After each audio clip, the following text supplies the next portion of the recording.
حضرت ثمامہ بن اسال کی میں پیش کرتا ہوں. یہ سردار نجد تھے، سردار نجد تھے.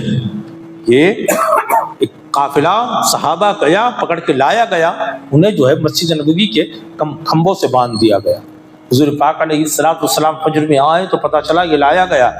پوچھا آپ نے آ کے کہ ثمامہ تمہارے پاس کیا ہے؟ تو آپ وہ جو سردار نجد ابھی کافر تھے، انہوں نے کہا مجھ سے اگر تم بدلہ لینا چاہتے ہو تو ہاں تمہارے لوگوں کو میں نے مارا ہے، خون بہا مجھ سے لے سکتے ہو.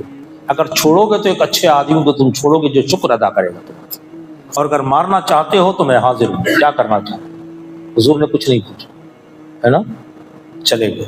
لیکن دوسری جگہ میں نے پڑھا ضرور، یہ باندھ کے رکھا گیا تھا، ہے نا، یہ پڑھا میں نے، حدیث پاک کے وہ حصے میں تو نہیں ہے لیکن پڑھا ضرور ہے کہ حضور کا حکم تھا کہ جب ان کو حاجت ہو نا کسی چیز کی تو ان کو کھول دیا کرو، اور جب یہ کھانے کے لیے کچھ مانگے تو تم انہیں وہی کھلاؤ جو تم خود کھایا کرتے ہو. دوسرے دن آئے حضور کو وہی جواب دیا انہوں نے. تیسرے دن آئے حضور نے وہی سوال کیا تمہارے پاس کیا ہے؟ انہوں نے وہی جواب دیا. میں چونکہ مختصر کرنا چاہ رہا ہوں اس لیے، ہے نا. حضور پاک علیہ السلام 3 دن ایک ہی سوال کرتے رہے، ایک ہی جواب دیتے رہے. چاہو تو چھوڑ دو شکر ادا کروں گا، چاہے تو خون بہا لے لو، چاہو تو پھر اگر تم اپنے دشمن سمجھتے ہو تو مار دو.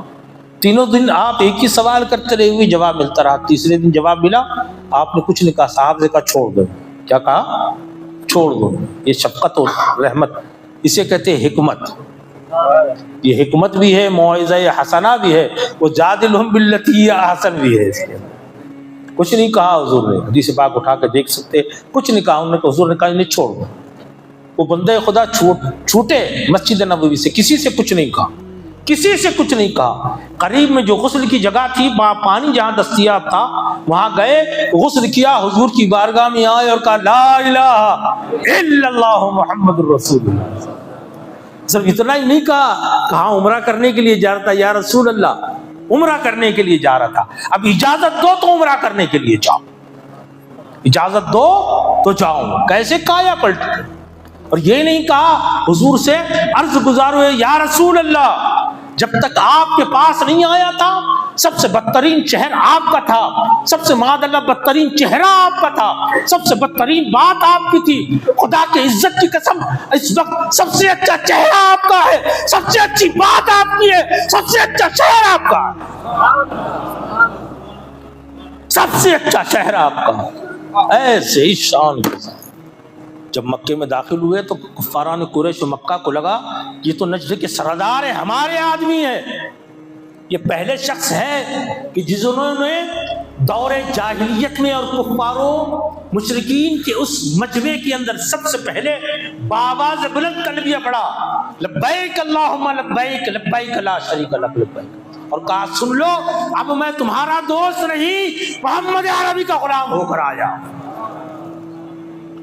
کئی مثالیں آپ کے سامنے خدا کی عزت کے قدم پیش کر سکتا ہوں. اور مصطفیٰ جان رحمت نے جس کو بلایا اسی حکمت کے ساتھ، موعظہ حسنہ کے ساتھ. میں کہتا ہوں نا آپ سے حضور کی زندگی کا یوں مطالعہ کرو. ہم اپنی تقریروں میں اپنے الفاظ بیان کر رہے ہیں، میں سچ کہتا ہوں مصطفیٰ کی سیرت کے نمونے نہیں پیش کر رہے، اس لیے آپ الفاظ لے کر چلے جاتے ہو، حضور کی سیرت لے کر نہیں جاتے. ورنہ حضور کی سیرت میں کیا ہے جو رکھا نہیں اللہ رب العزت نے ہدایت کے لیے؟ کیا ہے؟ دنیا مل کر خدا کی عزت کی قسم ہدایت کے وہ نمونے نہیں پیش کر سکتی. مصطفیٰ علیہ السلام نے اپنی زندگی میں جو پیش کی، ایک ایک قول، ایک ایک لفظ کیا ہے، وہ ہدایت کا سر چشمہ. کاش اسے بیان کرے.